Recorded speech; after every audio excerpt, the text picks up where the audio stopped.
Naglakad ako kanina mula doon, sa dulo, paparating dito. Nagulat ako sa dami po ng tao, sa totoo lang. It's amazing na ako po ay naririto ngayon sa Liwasang Bonifacio. Marami pa po sanang dadating dito. Kanina pinag-uusapan, pati yung bus ni Governor Chavit Singson na dapat dadalo dito para magdala ng pagkain, ay hinuli daw po dito sa may Quiapo.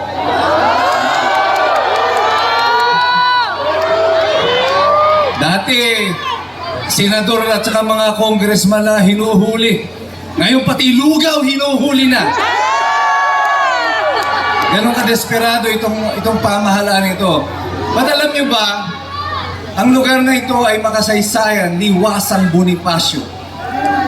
Noong 1896, mayroon pong isang revolusyon na idiniklara ang ating mga katipunero. Si Andres Bonifacio, bilang simbolo ng kanyang protesta, pinunit niya ang sedula. At sumigaw siya ng sugod! Ang sabi niya.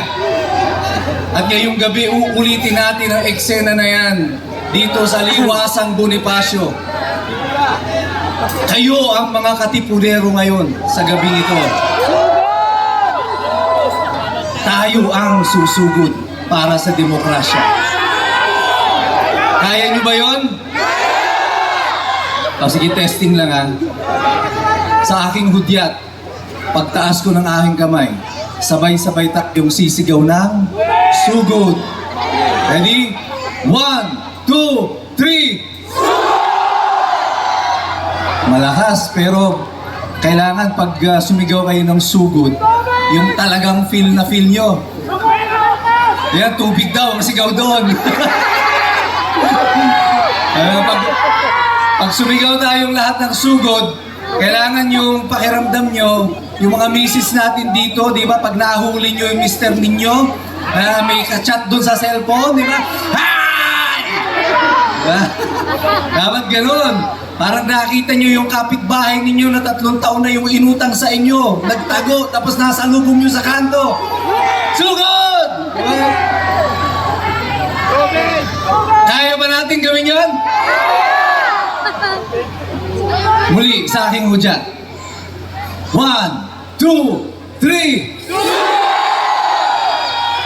BBM! Pakinggan mo ang tinig ng Liwasang Bonifacio. Damdamin ng mga Pilipinong nagpupuyos sa galit sa iyong ginawa sa kanilang dating presidente. Dinala mo sa Hague, sa isang kulungan sa malayong bansa dahil sa ayaw niyong manatili siya dito sa aming lupa.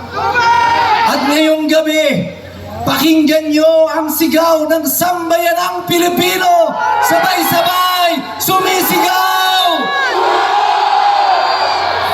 Malacanang, makinig ka! Ito ang tinig ng bayang iyong inapi. Ang aming mga leader, yung isa-isang pinakukulong. Si Senator Marcoleta, si Jinggoy Estrada, si Mike Defensor, si Chavit Singson, sila Odi Mungao, sila Orly Gutesa. Hanggang ngayon nawawala pa ang 18 mga ex-marines na inyong mga patuloy na ginagapi at ginigipit. Naririto sila ngayon sa spirito, bagamat ang kanilang pisikal na katawan na hindi namin kasama. Maaari niyong ikulong ang aming mga katawan, pero kailan hindi niyo makukuha ang aming mga puso, sapagkat ang Liwasang Bonifacio sumisigaw sabay-sabay!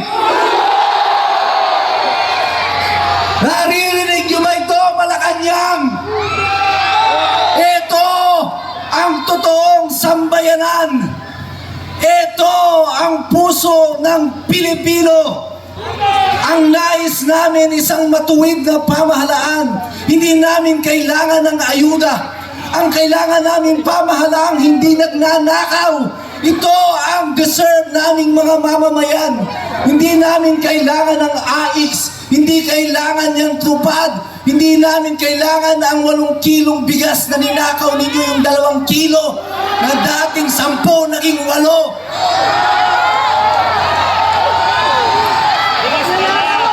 Ang kailangan namin, mga pinunong maglilingkod sa amin. Kasi yan ang dahilan kung bakit kayo naririyan. Pinagkatiwala namin sa inyo ang kapangyarihan upang gamitin sa aming kapakanan, hindi para inyong abusuhin. At ngayon sa gabing ito, binabawi ng Pilipino ang kapangyarihang ipinahiram sa inyo. At nagmumula dito sa Liwasang Bonifacio, makinig kayo, Malacanang, ang taong bayan, sabay-sabay, sumisigaw!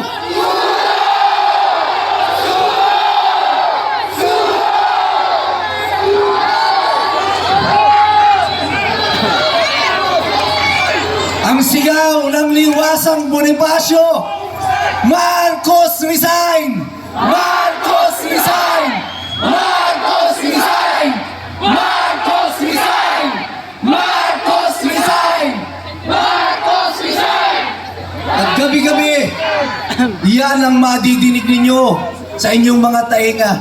Isang paalaala, ang Liwasang Bonifacio sa gabing ito ay paalaala sa mga nag-aabuso ng kapangyarihan. Ang kapangyarihang hawak ninyo ay hindi inyo. Ito ay kapangyarihang ipinahiram namin sa inyo. At eto ngayon ang mga tao na mga pinagnanakawan ninyo. Kami ngayon ay tumatayo, nagre-reklamo. Lahat kami ngayon naandirito, hindi lang para sa aming mga sarili. Ako'y naririto hindi para sa sarili ko. Wala po akong personal na magiging kapakinabangan dito. Higit sa lahat ako'y naririto bilang isang ama. Ayaw kong ang aking mga anak ay mabuhay sa isang lipunang kagaya nito na naghahari ang mga magnanakaw. Wala tayong pagkakataon sa disenteng buhay. Yung mga adik naglipa na sa kung saan, pati mga rider natin biktima ng pagtitrip lang. Ayaw ko ng buhay na ganito para sa aking mga anak.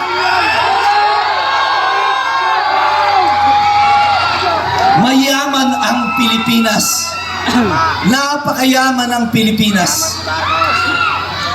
Pero yung kayamanan natin, ninanakaw ng iilan at ginagawa tayong mga aba at mga pulubi at ginagawa tayong mga walang kwentang mga tao at sinasabi lang sa atin, eto lang ang sa inyo, isang supot na bigas.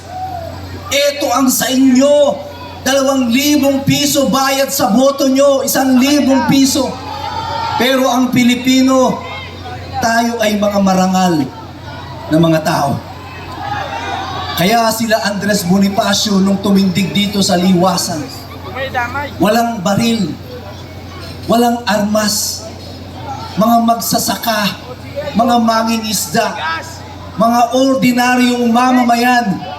Pero ang meron sila ay tapang at lakas ng loob.